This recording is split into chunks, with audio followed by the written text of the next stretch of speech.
Budget में दो हिस्सों में खर्चे और इनकम को बांटा गया है। एक है कैपिटल बजट और एक है रेवेन्यू बजट। कैपिटल बजट में आएंगी कैपिटल रिसीट और कैपिटल एक्सपेंडिचर। बजट की भाषा में इनकम को रिसीट कहते हैं। जो पैसा सरकार ने रिसीव किया वो रिसीट है, इनकम है। तो capital receipt and capital expenditure. और रेवेन्यू बजट में रेवेन्यू रिसीट और रेवेन्यू एक्सपेंडिचर।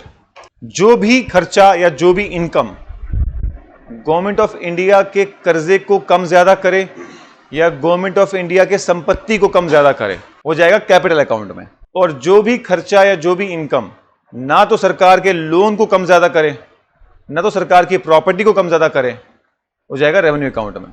अगर सरकार ने 1 लाख रुपए का रोड बनाया तो देश का एसेट क्रिएट हुआ। रोड एक एसेट है, पैसा लगा उसमें, एसेट है। तो ये होगा कैपिटल एक्सपेंडिचर, रोड बनाना। अगर सरकार ने लोन उठाया वर्ल्ड बैंक से, आईएमएफ से, तो लोन उठाना यानी पैसा रिसीव करना। क्या लोन उठाने से सरकार के सर पे कर्जा बढ़ गया, लायबिलिटी बढ़ गई? कर्जा बढ़ने का मतलब है जब लोन लोगे तो कैपिटल रिसीट में आएगा। अगर सरकार ने अपनी सैलरीज दी अपने एम्प्लॉय को, तो बताओ सैलरीज किस में आएगा? रेवेन्यू एक्सपेंडिचर में। क्यों? कर्जे के बदले में थोड़ा कोई नौकरी करवाते हो किसी से।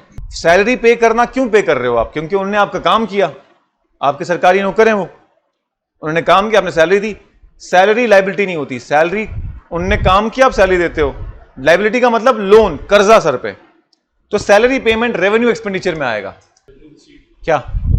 टोल। हाँ बिल्कुल, जो टोल आप सरकार को पे करते हो, उस सरकार उस टोल पे करने से कोई कर्जा कम ज्यादा हुआ या एसेट कम ज्यादा हुआ तो टोल इज रेवेन्यू रिसीट। यहां तक कि टैक्स भी रेवेन्यू रिसीट है। टैक्स रिसीव करने से सरकार का लोन कम ज्यादा हुआ हो या एसेट कम ज्यादा हुआ हो, नहीं।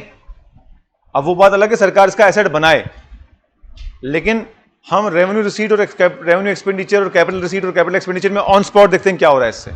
अगर एसेट लायबिलिटीज पे फर्क पड़े तो कैपिटल अकाउंट में आएगा, चाहे वो एक्सपेंडिचर हो चाहे वो रिसीट। कोई भी लोन जिससे सरकार का कर्जा बढ़े, चाहे वो मैंने आपको पढ़ाया है वेज एंड मींस एडवांस, जो आरबीआई से ले रहा है वो शॉर्ट टर्म है, लेकिन सरकार के सर पे कर्जा तो है ना। कर्जा बढ़ा कि नहीं बढ़ा?